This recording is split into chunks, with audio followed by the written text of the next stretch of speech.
عربی کې ورته امانت وایي او په پښتو کې ورته ذمہواري وایي. مونږ خو دې ته امانت وایو چې څوک چاله پیسې ورکړي وي دا رانه کېده او بیا به راله راکړي. دې ته عربی کې ودیعت وایي، مونږ ورته امانت وایو. ټیک ته دا هم د امانت یو شاخ دی، خو امانت دا پوټینی شی نه دی. ګورئ امانت څه ته وایي؟ ذمہداري. لکه زه یو څو مثاله به درکړم. یو سرکاري ملازم دی، ابو دی، افسر دی، یو چپړاسي ولې نه دی، وزیر اعلی وزیر اعظم ولې نه دی؟ د دې په سر یو ذمہداري پرته ده. که دغه ذمہداري کې د معمولی زیاتې کمی ونه کړه د خیانت دا خائن دی. ډیوټي په سمه نه کوي، په ټیم نه ځي، رستو ځي، د وخت نه مخکې چوټي کوي. د باندې ذمہداري دا ده چې دی به په ټیم ډیوټۍ له ځي او په ټیم به ډیوټۍ ختموي. او که د دغه ذمہدارو ذمہوارو کې کوتاهي وکړه دی ته خیانت دی، د دین او ایمان کمزوری دی. رسول الله فرمایي په د دا ذمہداري ده چې ته به سکول کې ماشومانو ته سبق ښیې، تنخواه باندې، او دې ځان خلاصوي، په کرسۍ ناست اخبار ګپ شپ لګي. خو دغې پردو بچو ته د خپل بچي په نظر نه ګوري. دا د په ذمہدارۍ کې خیانت وکړه، د دې ایمان کمزور شو. یو سړی دی چې هغه دکاندار دی، د ده دا ذمہداري ده چې ما دله که مې پیسې ورکړې د هغې شی به راکړې، وزن کې به مې نه وي،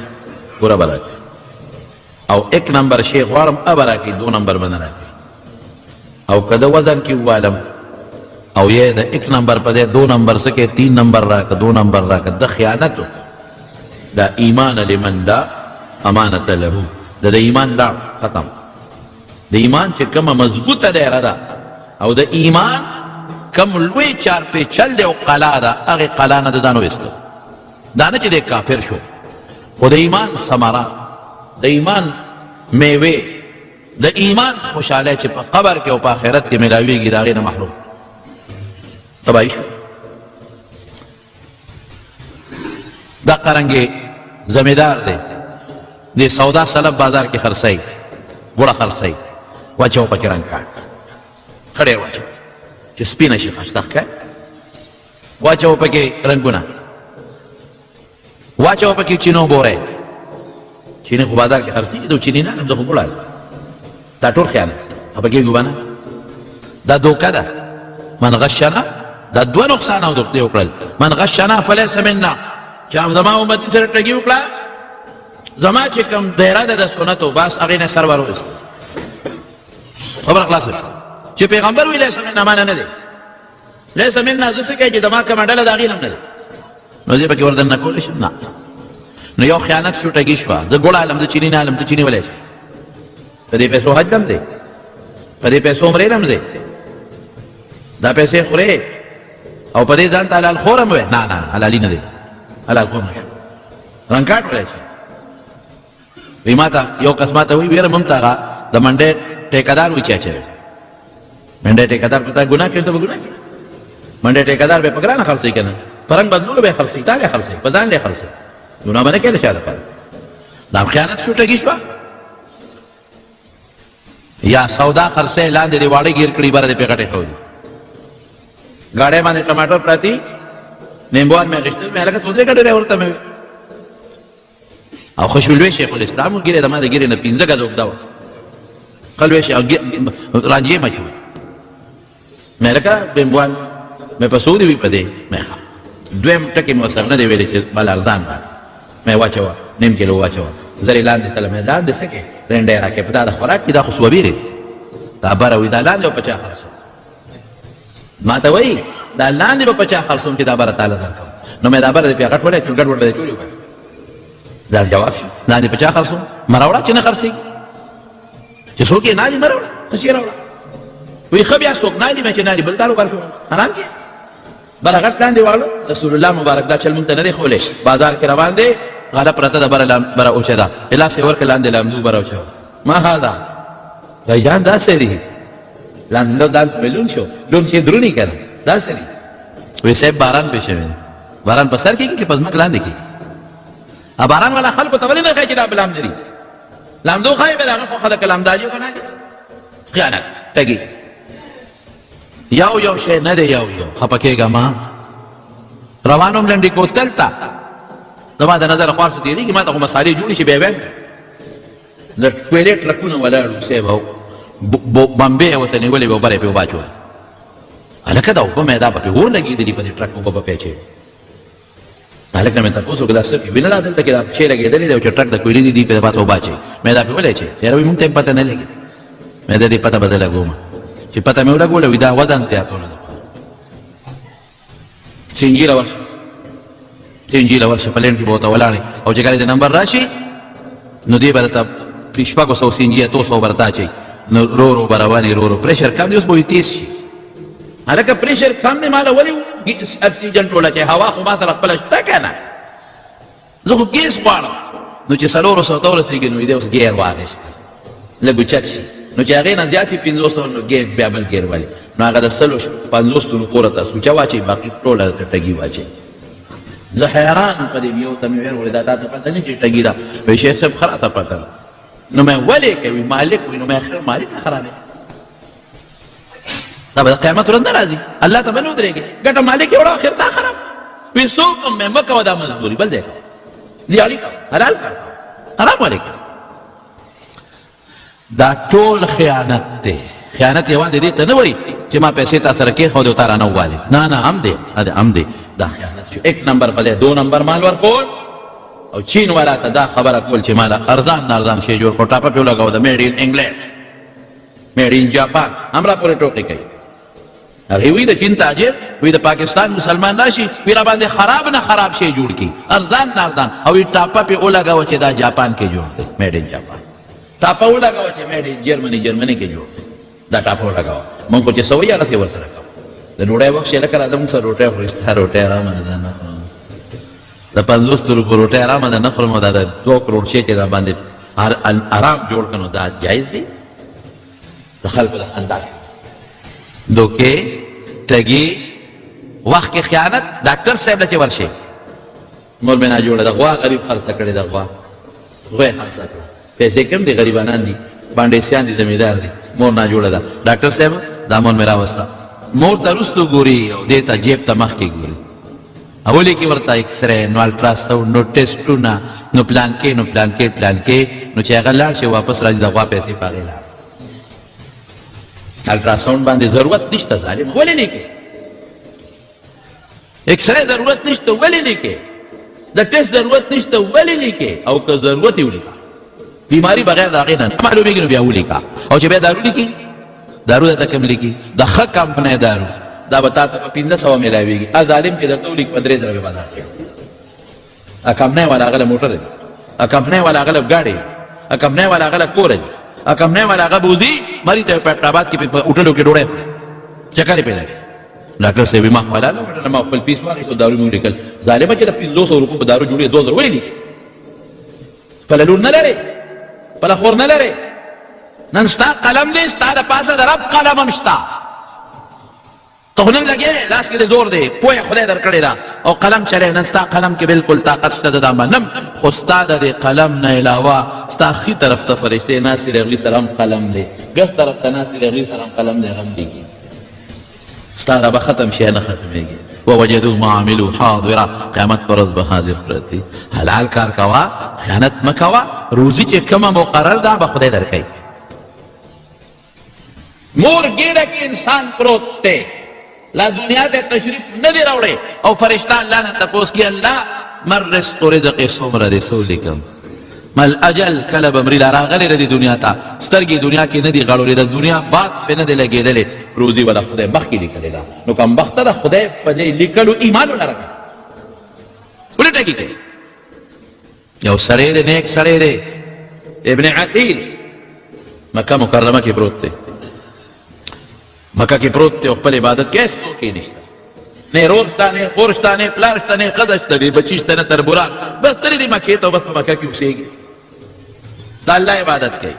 یو بوډا بابا دی بوډا هغه حج ته راغلی دی حج کې فارغ شو دکان کې د سرو زرو یو امیر واغوښت بوډا بابا روان دی هغه امیر ورسره دی چې دا به وړم کور ته دې رک شو ابن عقیل له په ګوتو ورغی الکه دا خو ډېر قیمتي د زرګونو درهمو امیل دی، دا بل چا نه پروتي، دا به چا له ورکوم چې یو شی دې ومونته او په لاره دی په بل دی، د هغې قانون دار اعلان وکړې خدای مو بخه ما دا شی مونتی دی او که څوک مالک یې پیدا شي ما ترې نښه پته وي چې دی بله ورکړم، دا قانون دی. نه موږ څه وایو، موږ 50 روپو نوټ پروت دی بلاره زر پې خپه کېږي، د خپې لاندې یو خوا بل خو ګورو چې څوک نه که نه نو لاس غلې غوندې ورښکته کړو راویې باسو جیب یې پټ نو یو طرف ته ما نوټ مونتی دی که د چای پټ بل درې چغې مې وایي، درې چغې خو ستا خېټې بوړې څنګه چغې دی هیله په هیله حوالو شي حلال کې درې چغې ما والي دي هغې پورې به یې تشهیر کې چې مالک پیدا نه شي او هغه ځای کې به یې چې ستا غالب ګمان کې مالک ته رسي. په سړک د شی ومونته لاړ شه مردو کې چا سوزکي ده پروت هلته اړې والا ته ووایه، تنګي اړې ته ووایه، ارچن اړې ته ووایه، چارسدې اړې ته ووایه، پېښور اړې ته ووایه چې ما یو شی په سړک مونځ دی ما ته څوک نښه پته راکړي چې ولې ما رسول دې ته وایي. او که مالک پیدا نه شو که غریب یې نو په خپل استعمال کې راوستی شي او که مالدار خیرات کوې به او که دې نه پس هم مالک راغې ورکوې. دا مسلماني ده، زمونږ خو دا مسلماني نشته. مونږ خو هغه سیلابونو کې دغه راوړلې د نختر لوی لوی نګونه دا سیلاب چې راغلی د سیند راوړل هلکه دا خو چې د چا دي نښه پته به راته وښي ولې ورکه په هغې خو په هغې لرګو خو خلکو خپلې نمبر یې لیکلي نمبر یې نو نمبر د هر چا او د کروڑونو روپو لرګې د سیلاب راوړو روز چې چا پټي کې هغوی چا پلار به یې راته مال پیر خو یو مال و چې چونې به دا دلته کې پیر تاریکي به دا چغه وه پیر تاریکي د مونږ په دې علاقه پخوا یو پیر راغلی یو باطل غوندې پیر و خراب غوندې پیر و ظالم و زناکار هغه به یې چرخ یو مال و چې چونې به دا دا چا چې هغه به دا چغې والي نو دې خلک هغه خدای راوړلې خدای پاک دلته کې سیلې راغله او د دې کوټې نه کمیس په تا کاره در وغورځو دا خو ماله خدای راغی خدای درکړه بس لور ته دې واچوه پردې شی خدای نه درکوي تا باندې خدای ازمایش کوي چې څه کوې ورسره ټول لرګي خلکو ووایل غونډې خلک غریبانان به راتلل په دې ګرځېدل به زما نه لرګي وړېدې دی نمبر دی نمبر هم درته ښیم دا نوم پرې لیکلی شوی دی خلکو یې نشته نشته نشته ویې وایه ای مسلمانانو موږ د رسول الله مبارک امتیان یو که موږ د پیغمبر په طریقه عمل وکړو سر هم پکې وردن نه کړو ډېره ښه ده او که د هغې نه هم سر بار کړو نو بس خدای دې فضل بیا کوي ګرانه ده نو ابن عقیل دا شی ومونته خدای دا خو چا نه به پروت وي حاجي صاحب راغلی دی دا به چا ته رسوم دې په دې سوچ کې دی بوډا بابا دی غریب کونټۍ سره ټک ټک کوي خدای مو بخا ما نه یو میل پروت دی او رسید یې را سره دی پلانکي دکان نه اخیستی دی دومره تولې دی دا نمونه دی خدای مو بخه که چا سره یې مال یې راکړې او بوډا ډېر پریشانه دی یا خدای مو بخه دا خو زما یو لور ده یو زیم یو مې دا لور ده نه د هغې سوچ ته او نه زما سوچ ته لور به مې چرګې خرڅولې او د چرګ باګۍ به خرڅولې او خلکو سره په کوڅو کې خدمتونه کړي دي او لږې پیسې جمع کړي دي او خدای مو بخه د ما هغه لور د قرآن استاده ده خپل کړي دي هغه جمع کړي وي د چرګ باګۍ او داسې ځونه جمع کړل او زه راتلم بابا حج لري او مقتدیانو داخله کړې ده بابا دا پیسې مې په لږه لږه جمع کړي دي څه شاګردانو څه د چرګ باګۍ چرګان خرڅ کړي دي دا به یو څه مال به یو میل خدای مو بخه چې زه لاړ شم هغه لور به زما ته نیغه نیغه ګوري چې بابا مې د حج راغی ما نه به امیل راوړي امیل روک شوی دی که چا سره یې مهرباني وکړې ما نه خپل امیل راکړې ابن عقیل وایي چې دا چغې مې درې بابا اورې زړه مې درد وکړ بابا ستا میل دې درکړو ستا میل او دا د داسې ستا لور غریبه بې کسه بابا له پاسېدم بابا امیل څنګه و دا نښه یې څه وه دا پلانکي دوکان ها بابا دا امیل دی دا دې ماما دا واخله اوس که بل سړی وی او امیل یې مونتی وي خدای شته کړي په عمر کې مې چا لیدلی همدغه به وی چې چرخ یو مارغو چې ونیو دا امیل ما له خدای راکړه چې ما له خدای راکړو چې بل له ولې ورکړه بابا دې دا لور دی او بچې یو ځای مې یو مې لور ده هغه خلکو ته سبق ښایي د قرآن شریف او شاګردانو به له 2 3 روپۍ راوړي ځان سره جمع کړي چرګې به ساتلې هغه پیسې جمع کړي چا خیر خیرات راوړي حج له راتلم وي دا والا ما له پیمې نه بچې تاریخ خدای خوشحاله کړي 1500 روپۍ راویستې دا ستا انعام شو نه بابا ما دا د خدای لپاره د په دې انعامونه نه غواړم دا خو ماله الله راکړه اوس ستا دې لپاره چې تاله یې درکړم زه خو زما نوم هغه څه انعام راکړې زه بابا خو لا اوس امانت کې چې خیانت ونه کړي اوس نتیجې ته ګوره ابن عقیل وی ډېره موده به تېره کړه اخر کې مړه کې فیصله وکړه چې یاره زما او دا خپل وطن ته به لاړ شم څوک خو مې شته نه خو د زړې کوڅې خو به ووینم د پلار د نیکه قبرونه خو به ووینم عالم جدیتا جده کی کشته تا ختم انګوټتا کشته روانه شو په کشته طوفان راغی کشته دړې وړې کړه په یو تخته پورې ځون ختم سو په یو تخته سو په بلې پورې تخته وبوله چپې ورکوي یو جزیرې ته ورسېد هلته ټیک شو ما ته پته نشته چې دا کومه جزیره ده دلته څوک دي او زما وطن کوم دی چې هلته کوشو ما مسافر هم لاړم هغې کې یو کلی و په هغه کلي کې یو جومات ته ننوت خلکو ته مې قصه وکړه چې دقه چل هغې مې قدر وکړو مسافر دی هغه جومات کې ناست یم امام نشته وي مخکې کېږي نه لکه ګیله دې خشته غوندې پرېښې ده څه درځي که نه ولې نه راځي مکې نه راله مخکې یې کړه مونځ مې وکړه ماشومان به راتل چا ته الف زبر او با زبر هغوی خوښ شو هلکه یې که څوک دیني څوک نشته خپل وطن ته تلم دقسې کښتۍ ماته شو دلته ورسېدم وی د مونږ به د امام کو دلته کله ماشومانو ته به سبقونه تنخواه به دله مقرر کړو ډوډۍ به هم دې موشي جامې به دې موشي مې ډېره ښه خبره جومات کې امام شو ابن عقیل ډوډۍ میلاویږي چای میلاویږي جامې میلاویږي ماشومان راځي سبقونه ښیم ثواب میلاویږي دین او دنیا دواړه خدای خدمت یو ورځ راته دې مقتدیانو وي چې دلته یو جینۍ ده ډېره زیاته نیکه ډېره صالحه او زمونږ د مشر ستا نه مخکې چې دلته کوم استاد وفات شوی د هغه لور ده قرآن خانه نو خوښه دې نه ده چې هغه جینۍ دلته په نکاح کړو نه د هغې څوک شته او نه ستا څوک شته ما یې ډېره بخښه بده خو بني اجینې راته په نکاح کړه چې په نکاح کړه او واده شو د واده په شپه زه کور ته ورغلم او جینۍ ته مې وکتل هغه امین یې غاړه کې پروت ته چې ما کوم ونته زه هغه امین ته نېغ ګورم حیران شو چې دا هماغه دی که فرق پکې شته اجینۍ مې ما ته ګوري که امین ته نېغ ګوري مې چې امین ته ګورم وی امین کې څه چل دی هغې کې څه چل دی وی ما یې چې یاره بس ته څوک یې د امین کم دی دا الله ته مخکې ووایه وی زه د دې جومات د امام صاحب لور یم زما پلار بوډا وتلی و حج له ما په 2 روپۍ 3 5 روپۍ جمع کړې وې چې پلار مې ته مې بابا حج به مکې ماله په دې یوه میل راوړو پلار چې مې تا پیسې مې ورکړې بابا چې مې واپس راغی ما ته ویې بچې امیل مې دله واخیسته او رانه روک شو او چې روک شو ډېر مې خدای تعالی ته وجړل چې د خپل کلي ته لاړ شم خلک به مبارکۍ راکوي لور به زما سامان ته ګوري چې زما پلار به ما له هغه امیر څنګه وړي او چې زه لور ته چې بچی خو روک شوی دی چې لور باندې به هم څه چل کېږي امیر روک شو یاره بچی یو ډېر نیک سړی و هغه مونتې و مالی را یاره بچی ډېر نیک ما وله 500 روپۍ ورکولې هغه یې ما نه غېستې یاره بچی ارمان که دغه هلک وې چې ما ورته ته په نکاح کړی وې دومره نیک سړی دا میل ماله پلار وړی د مکې نه ابن عقیل ورته وایي چې چا مونږ ته مخکې ناست دی هغه زه یم ما ومونته د پلار ارمان دې خدای پاک پوره کړه امیل یې ورکړه حقه امیل وله سره د ناوې پروردګار واپس سره د هغه بوډا بابا د امامتۍ ورته خدای پاک واپس کړه کوم شی کې دله خدای لیکلی دی مقرر کړی دی که نه هغې کې دویمه نه کېږي خو موږ نه پوهېږو امانت کوه خیانت مه کوه دوکه مه کوه ټګي مه کوه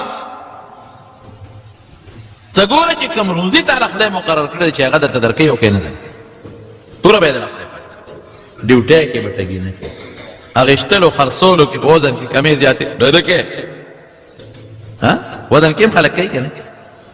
مادام صاحب د خدای وبخښي هغه یو ځل قصه کوله وایي په لاره باندې وي روان وایي دغه پوډ انسپکټر راغی دا د خلکو تلې یې کتې تلې وایي د یو سړي تله یې کتله وایي چې تله کې به یو خوا شی واچوه به درونه چې بل خوا به یې واچوه به سپک خدای پاکه دا یو تله ده کله یې داسې اړوي کله یې داسې اړوي یو خوا شی درون ښي بل خوا سپک ښي هلکه دا ولې یاره به دغه تله ده مونږ ته څه پته وګوره که پوډ انسپکټر ورته حیران دی چې خدای یو خوا شی درون ښي بل خوا دقه تله په دې بل چابلي کې سپک ښي دا څه مسله ده یو حاجي صاحب په لار روان و برګ رومال یې تو کړی و هغه راغی پوډ انسپکټر ته یې دا وویل دې تلې ته حیران همدغه تله دی یو طرف ته دروند شی ښي بل طرف ته سپک وی او که نه چې کوم خوا دروند ښي په دې او چې دا کوم طرف سپک ښي په دې خرڅوي وی دې باندې خو پوه شوم چې په یو طرف خرڅول کوي په بل طرف اخیستل کوي بل له چې زیاته دي بل له چې ورکوي کم ورکوي خو په دې مې په منطق مې پوه کړه چې دا اوتله کې څه چل دی یو خوا شي دروند بل خوا وی انسپکټر صاحب دا به راته زه چلو ښیم وی څنګه وي د دې دا ډنډره دی موټې نه چې کوم ځای نیسي یو ګوته دی خو اوږده او دی بل خوا ګوته لنډه یو ګوته دوه دا دی خو اوږده دی خوا لنډه ده ورته حاجي صاحب تا ته څه پته ولګېده وی امام ډېر عمردار اوبه کړې ده امام ډېر عمردار اوبه حج دې پکې وکړه برګ رومال دې متاو دا هم خیانت چې کوم شي علم انا راکې او د هغې په ځای خراب راکې دا هم خیانت دی ډیوټي سمه نه کې دا هم خیانت دی په ټیم نه دی په ټیم نه راځي دا هم خیانت دی بچو سره په سکول کې په کالج کې پروفیسر صاحب لیکچرر صاحب د مدرسې استاد په صحیح طریقه تعلیم نه ورکوي که سکول کې دی که کالج کې دی که د مدرسې استاد دی دا هم خیانت شو د دارالعلوم استاد دی وایي خپل بچي ته چې څنګه ښایي هغسې به یې غلطوي دا ټګي شوه دا خیانت شو ځکه خو الله وایي چې انسان په ځان دا ذمهداري بار کړه الله زه کولی شم انه کان ظلوما جهولا ډېر لوی ظالم دی او جاهل او رسول الله مبارک څه فرمایي لکل غادر لواء یوم القیامه د دنیا کې څومره دوکهباز او ټګیجن دی نو قیامت په ورځ به کوم ځای جنډه لګېدلي د لوی او د سماتي ځای سره به جنډه لګېدلي دلته بقدر غدرته چې څومره دوکه زیاته ده جنډه به دومره اوږدی څومره دوکه زیاته ده جنډه به هغه مره اوږدی او د ټولو نه لوی دوکهباز او ګټه جنډه د بادشاه نه به د بل جالي د د اندام سره خوا کې به ډېره غټه جنډه لګېدلې ځکه ډېرې لویه دوکه کوي عامو خلکو سره دوکه کوي لږو سره نه وایو مړه دا دنیا د تېره به شي پته به درته ولګي ورځې به کوم قبر کې به څه کوې قیامت کې به څه کوې د رسول الله مبارک بخیر څه به کوې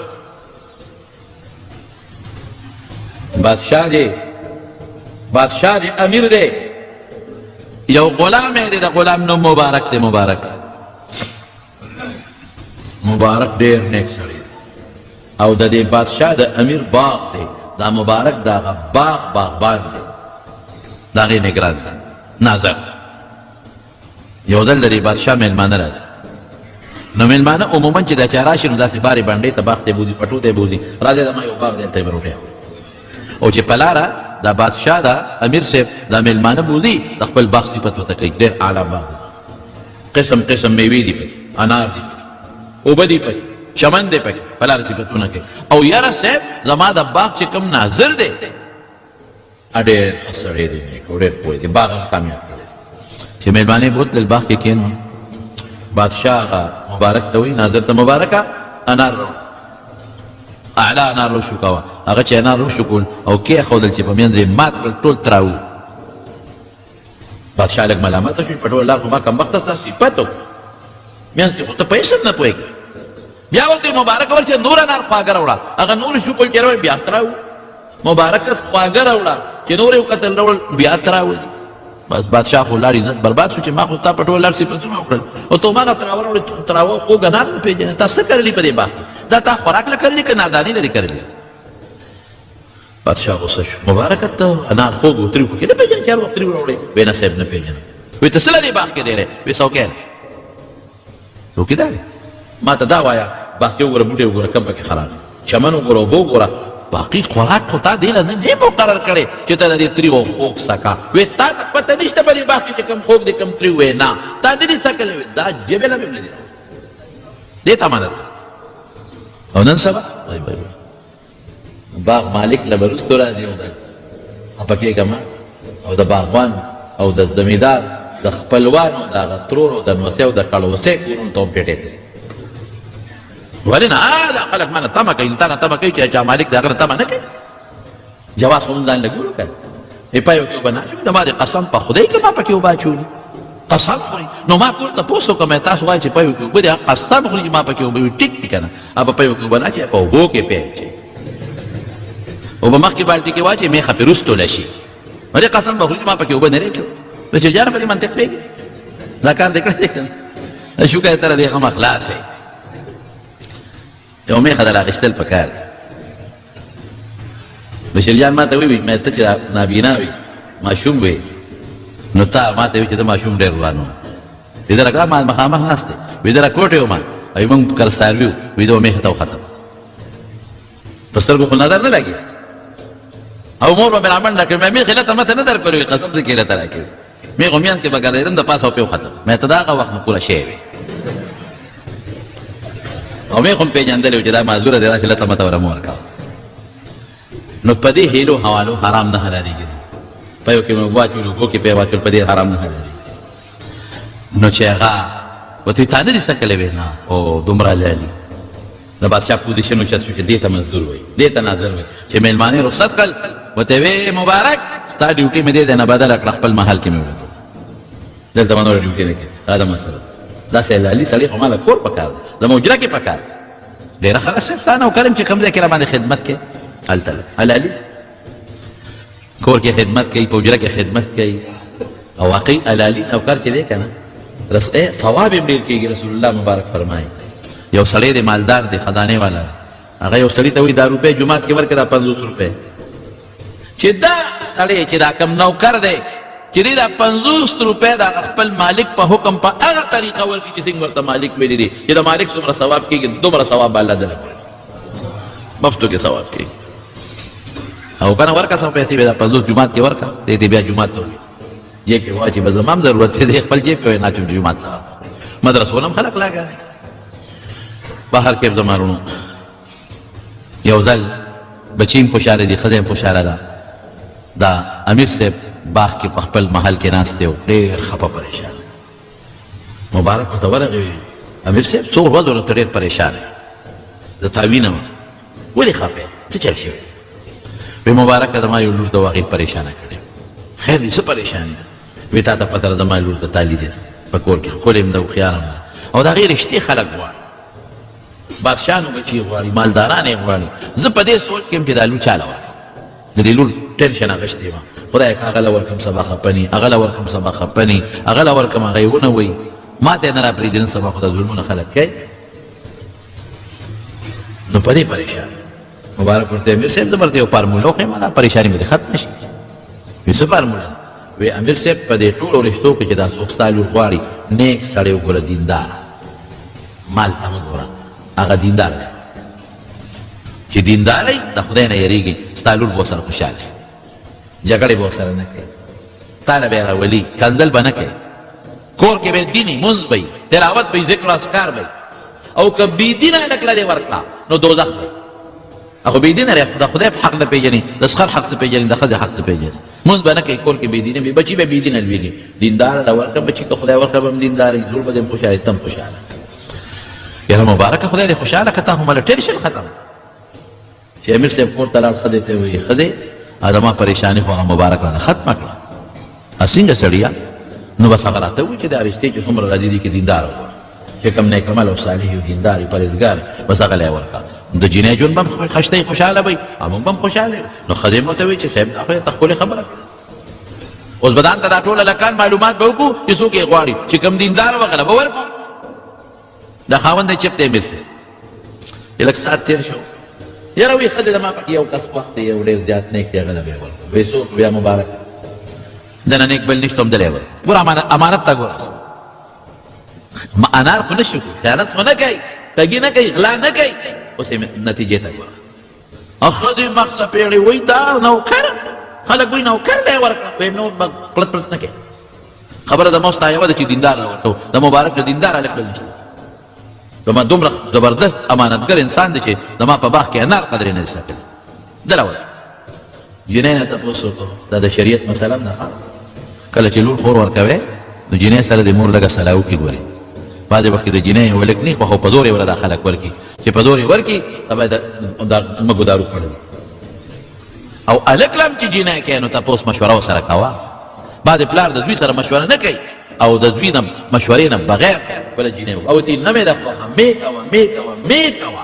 هغه وایي نه دا زما خورده ده دا زما رویره ده دا مې د ښځې خورده ده د ښځې رویره مې ده دا به دله خامخا وروسته ژوند تباه او بربادي د نکاح دا مسله زمرونو هلک به هم په خپله خوښه نه کوي مور پلار سره دې مشوره کوي او مور پلار هم چې هلک له واده کوي نو د بچي سره مشوره دې کوي جینۍ دې په خپله خوښه ځان له هلک نه خوښوي دا هم ګناه ده مور پلار سره مشوره دی وکړي که یو هلک یې خوښه وي نو مور پلار سره دې مشوره وکړي چې مور پلار ورته ووایي چې او ټیک ده نو بیا صحیح ده ځکه هلک او جینۍ ناپوهې تجربې نشته نو دوی له پکار چې مور پلار سره دواړه مشوره کوي او مور او پلار خو تجربه شته خو ځان نه خو نه کوي بچو له کوي نو بچو سره دې خامخا مشوره کوي نو هله دې جینۍ ته چې وایي مبارک جینۍ مې درې خالق دې نیک دي دا جینۍ مې درې هغه امیر صاحب هغه لور مبارک ته راغی مبارکه تا را مشوره را کړې وه د دیندارانو تا او بادشاہ سلامت ستا لون خو د بادشاہ د امیر صاحب لون اخو نیازبینه ده د دې جامې ده کوم دی پوره کولی شي د دې ډوډۍ ده کوم دی پوره کولی شي زما خو کور هم خپل نږدې ده څه کوم دی سره وی هر څه به الله بندوبست کړي خو ته ورته غاړه کېږده غاړه ډېره ښه ده حقه جینۍ هغه امانتګر مبارک ته په نکاح شوه چې په نکاح شوه د واده په لومبۍ شپه مبارک چې کور ته ته نو لا نړه او ښځې ته اطلاع ورکړه وی ته به مهرباني وکړې زه به دله کومه روټۍ را لېږم هغه به خورې که ستا د پلار مور د کور نه کومه روټۍ تاله راځي هغه نه خورې بس خو جینۍ وه د خاوند تابعداره وه ډوډۍ به یې لېږله هغه به یې خوړه 40 ورځې پس کور ته لاړ 40 دن پس چې 40 ورځې پس کور ته لاړ نو ښځه ورته په ژړا وه ویې مبارکه تا خو زه لیدلې کتلې وم په دا کور کې را سره لوی شوې نو چې دې نه وم خوښ نو تا ولې زما نکاح ته غاړه ایښوده چې دې خوښ نه وم زما نکاح ته دې ولې غاړه کېښوده زه خو د دنیا خلکو غوښتمه ولې دې ظلم کوو 40 ورځې ستا په انتظار زه په دا کوټه کې ناست یم او ته بله نه راځې او ورته وی مبارک وی زما ډېره خوښ په ما ډېره ګرانه خو زه په یو وجه تاله رانغلم ګوره ښه نیک ایماندار دی ته وی ستا پلار ډېر نیک سړی دی او ښه سړی دی خو بیا هم د علاقې امیر دی امیر کیدي چې خوراک کې به څه حلال حرام خامخا وي نو ما 40 ورځې په تا حلاله پاکه د مزدورۍ ډوډۍ خوړه که ستا د پلار د کور ستا په وجود کې څه آمیزش وي څه ګیلټ بیلټ چې هغه وځي او وینه دې پاکه شي او زمان پاکه وینه ده زم حلال خورې نو اوس چې ما تا سره یو ځای شو او موږ له خدای بچی راکړي نو د هغه بچي متعلق ما فیصله کړې ده چې په هغه به د رسول الله مبارک د حدیث و علم زده نو چې کوم بچی الله نه غواړم چې ما له خدای داسې بچی راکړي چې د رسول الله مبارک احادیث پې زده کړم چې د پلار او د مور د دواړو وینې پاکې نو دا به الله مقص یې وکړل هغه مبارک لا او هغه ښځې له د بادشاه هغه لور نه الله بچی ورکړ نوم یې ورکړي عبدالله ابن مبارک خو چې دا ماشوم ورو ورو لویږي نیازبین دی اتفاق ته ګوره هلته امیر صاحب مړ شو د امیر صاحب په مال کې د دې لور لوی حصه راغله یعنې نوکر دی خو امانتګر دی نو خدای د بادشاه د بهل مالک دی خیانت پکې نشته ټګي پکې نشته کانار یې خوړل او خواږت راووته معلومو نو بیا به د بادشاه د محل خواله نو راغلی د بادشاه لور به پې واده شوې نه وه د بادشاه مال کې به یې برخه نه ورسېدلې تر مرګه پورې به د باغ نوکر و سوټو کې او په خټو کې به یې لاسونه ګرځول دا د هغه امانت برکت دی د هغه خیانت نه ځان ساتل د هغې برکت دی چې خدای راوسته لور د بادشاه ورنکا او محل خدای ورکړه او د بادشاه مال کې ورته خدای لویه برخه ورکړه ښځه مو ته خدای ښه ورکړه بچی یې خدای ورکړه نو بچی خو چې نیازبین یې مال ډېري نو دا نیازبین بچی بیا لږ روان دی لګیا شو او رواني شروع کړل او مال به وړو او په یارانو دوستانو په ګناهونو به یې خرچ کاو لوپر شو دې مور به ورته ژړلې بچې ما او ستا پلار خو ستا دپاره ډېره لویه قرباني کړې بچې ته خبره چې د واده شپې ته د خلکو څونه تلواري او ستا پلار د واده شپه څه کې 40 ورځې خپل خواهش قربان او ما باندې سپوره ډوډۍ خوړې ده 40 ورځې سپوره ډوډۍ به مې خوړه د پلار مې امیر او بادشاه وغار څه مې قربان کړل دې دپاره چې موږ له خدای ستا غوندې زوی راکړي او هغه باندې موږ د پیغمبر مبارک حدیث زده کړو نو بچې درته څه کوې نصیحت کوه خو نصیحت وي پاشقان ورسره نه کوي لوپر دی لوپر پلار مینت مور مینت چې بچې تا له موږ ډېرې خوارۍ کړې دعاګانې مې غوښتې دي خو عبدالله لوپر دی اوس خدای چې چاته هدایت کړي نو همداسې یو شپه یو جینۍ و زناکار هغې سره یې سنېټه کېښوده وی ماله به راځي وي ښه دونه پیسې به در کوم ډېره ښه دې ورته ټوله شپه ورته د سپومۍ په رڼا تېره کړه په جینۍ رانغله ډېر زیات پریشانه ده چې خدای ماسخوتن نه پېشمنې شو د هغه جینۍ په انتظار یم اوسه پورې رانغله زړه کې یو سوچ راغی وی الله که دا دونه انتظار مې تا له کړی و چې تا به راسره یو ډمې د زناکارې له مې شپه په ولاړه تېره کړه دا مې تا نه په ولاړه تېره کړه دا ما څه غلطي وکړه څه کوم او د موره نصیحت ورته رامخکې شو د پلار هغه نصیحت ورته رامخکې شو خدای پاکه دا خو لویه شپه ما په ولاړه تېره کړه د سپومۍ رڼا ته راغله ډمې زناکارې د خاطره اخو رانغله الله که دې په ځای لږ وخت مې تا ته په ولاړه تېر کړی ته به څومره خوشحاله بس راغله کې توبه ویسه چې بس نن نه بس زه نوره ګناه نه کوم پلار مور چې څه وایي ابه کوم او چې څنګه راغې اوږده شو نو یو ناشنا خوب یې مو لیده یو باغ کې ملاستې ما او یو مرغۍ د په هغه باغ کې اوس خوب ویني د یو څانګې نه کله یو ته ټوپ وایي کله بلې ته ټوپ وایي دې مرغۍ د قرآن شریف تلاوت شروع مرغۍ څه وایي الم یأن للذین آمنوا ان تخشع قلوبهم لذکر الله مسلمان لله هغه وخت نه دی راغلی چې د خدای د یاد د وجې نه د په زړه کې یره پیدا شي مسلمان به لا خدای کله یادوي دی به د خدای نه کله یریږي دی به د خدای ذکر کله کوي وایي چې د مرغۍ به مې دا خبره واورېده دا آیت ته وایي بس زړه مې اور واغی چې دا خو ماته دی اور راغی صاحب او پلار ته وایي بابا مال راکه تجارت شروع کړو بچې ته موږ د رسول الله مبارک حدیث غوښتې بس پیسې راکه تجارت شروع کوم زبا بچې تجارت دی ښه دی خو چې لوپری نه خلاص شوې ګندګیری نه خلاص شوې ناروا نه خلاص شوې پیسې ولا پلار زه بچې تجارت وکړه خیر دی مونږ خو بل څه لغوښتې وه تجارت وکړه لوپری نه خلاص شوې لاړ په مروه کې په کوفه کې په بصره کې مکې ته مکرمې ته او څه تجارت کوي د علم تجارت یې شروع خو پلار یې پوه نه کړ او یو ډېر عجیبه خبره درته وکړم یو استاز دی په مروه کې د هغه مجلس ته حدیث ته زده کوي چې حدیث ته زده کوي او هغه استاد نه شاګردان خواره شو نو عبدالله بن مبارک هغه استاز پسې په ګرمۍ کې را روان دی لور دی د بره نه ګرمي ده او د خدای شان ده چې په دوی دواړو ریاض ده مکمل نور دی خلق په نور فرقیږي او په دې استاد او په دې عبدالله بن مبارک ریاض د ریاض د پاسه سورې دی نو عبدالله بن مبارک ما سوچو چې زما د استاد ډېر برکت دی ګوره په دې ریاض د سورې دی او د ده نه برکته زه م ورسره خوا کې روان په مام سورې او د استاد مې هم دا خیال و چې د ریاض زما دپاره جوړ خدای را لېږلې ده نو چې سمن دې لاړو نو بیا زما د ده لارې جدا کېدې استاد یې په داسې لار ته زه په دې وایي چې هغه خوا شو د دې خو ریاض ما پسې را روان استاد په انور پاتې شو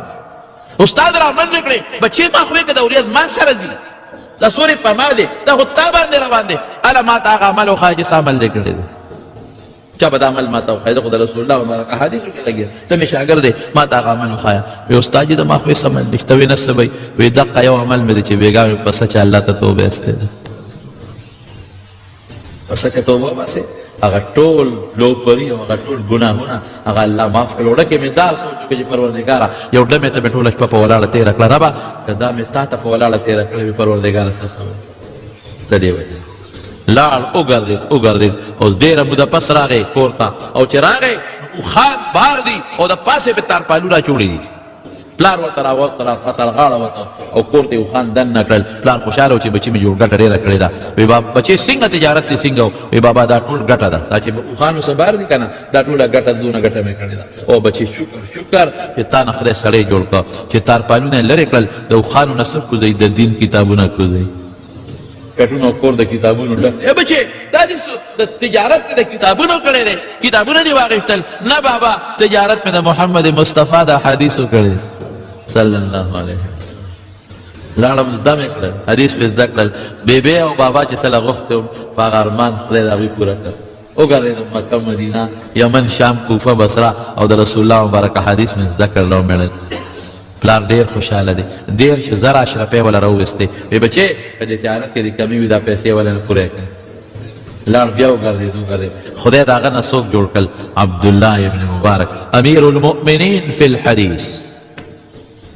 یو دا بادشاهی زمون حضرت عمر امیر المؤمنین حضرت ابوبکر امیر المؤمنین رضی الله تعالی عنهما بادشاه او یو دا حدیث امیر المؤمنین بادشاه دا ځان له یو خبره د حدیثو بادشاه ته خدای جوړ امیر لویه حلقه د درس کو لویه حلقه او د دنیا خلق به ورته ناستو او د رسول الله مبارک حدیث پرېښودل او لوی اکابر د عبدالله ابن مبارک شاګردی کړه زمونږ امام بخاري امام ترمذي امام نسائي امام ابو داود چې دا مونږ د حدیثو کتابونه څومره وایو دا ټول د عبدالله ابن مبارک په شاګردانو کې دا دومره مرتبه خدای پاک او ډېر سخي سړی دی بیا مال والا خدای ورکړه امین امانتګر دی مال والا خدای ورکړه مروه ته را روان دي د هارون الرشید لور د څوک وي وین د څوک وي لور په بام بره ولاړه ده او دنیا راوته د په لارو کوڅو کې هغه د هارون الرشید لور تپوس وکړه وی دا خلک څه له راوتلي جلسه جلوس نه څه دی وی دا عبدالله ابن مبارک را روان دي د هغې استقبال کوي خلک وی هذا هو الملک لا ملک هارون وی بادشاه دی ته وی هارون الرشید بادشاه نه دی وی هغه له خلک د پولیس او د فوج په زور راځي د له خلک په زړه را روان دی هغه د خلکو باندې حکومت کې خو د پولیس د فوج په زور دی د خلکو په زړونو لګیا دی حکومت حجله چې به ته که نو اعلان به یې وکړو چې څومره غریبانان دي مسکینان دي دا به خیراتي بوځم خیراتی به خلک حج نه ورته پیسې باقي به ورته غږ نه کو پیسې به دې واغېستې چې حج به وکړو بیا به خپلې پیسې واپس کړو یو ځل روان دی حج نوکر ورسره دی په دې لاره کې یو ماشومه جنۍ ده هغه راغله یو مرغۍ راوچته کړه مرداره مرغۍ پرې راوچته یې کړه عبدالله مبارک ورغی بچې په دا مرغۍ څه کوې لوبې پې کوې وې نه وی په دې څه کوې دا کور ته وړم دا پخه و ته خو مرداره مرغۍ ده وی پلار مې مړ دی یو مور مې د مونږ یتیمانان یو څو ورځو نه لوږې نارې تېرېږي نن مې مور بچې ورشې ته ته مردار څه وګوره راوړه دا ماشومان خو به دې پې خوراوه لوکم باړه ماشومان درونه بي زه پکې مشر یم